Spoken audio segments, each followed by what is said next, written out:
Government House, and I was just, because part of the things we saw was the opposition saying that the governor, Alex Oti, was staying in Isia Langwa when they given him a government house. You work for the government, in what capacity?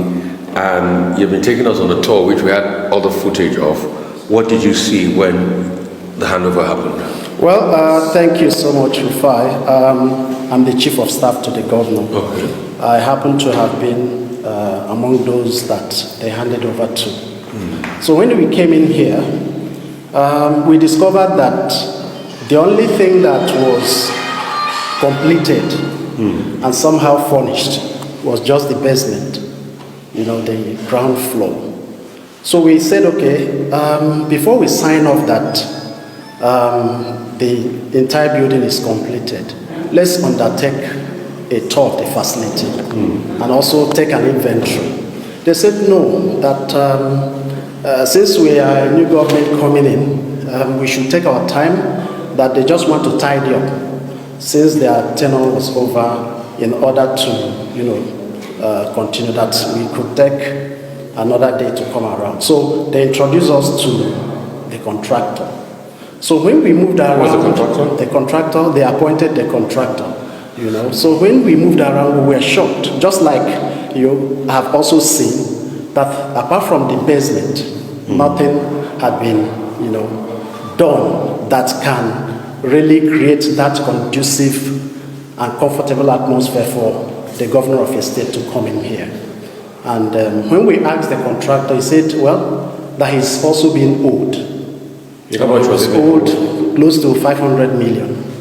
And it's like, we're coming to a state that virtually all the facilities, the infrastructure, the school, the hospital, everything was decrepit. So why would a reasonable governor spend that kind of amount to start fixing up where he's going to stay?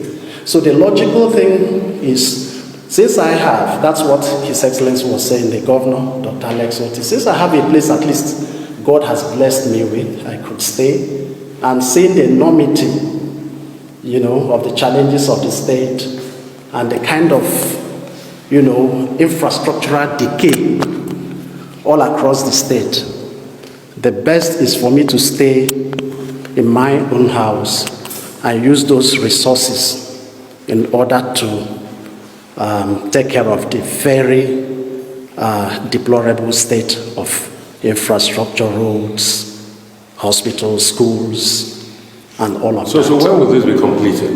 Because we saw some factors. So for this room, for instance, I can see that the splits in the wall was supposed to be here, and I can see some AC pipes left undone.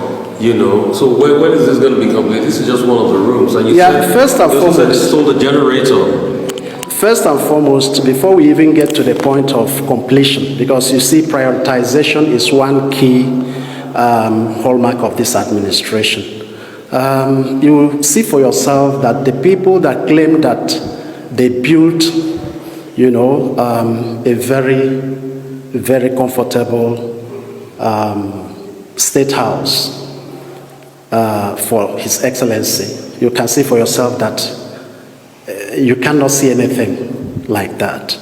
Now, when we also asked the contractor they engaged, how much do you think it will cost to put this up? That was in 2023. It was put at over 800 million. You can now factor in the current situation, the cost. That will be, in the range of over $1 billion, So, again, when you have a whole lot of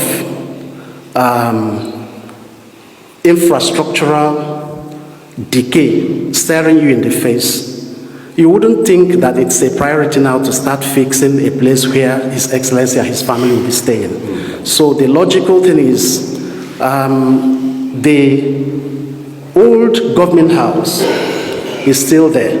Now, if you look at even this place, you look at the security issue. This is in a hilly place surrounded by roads, access roads, which are,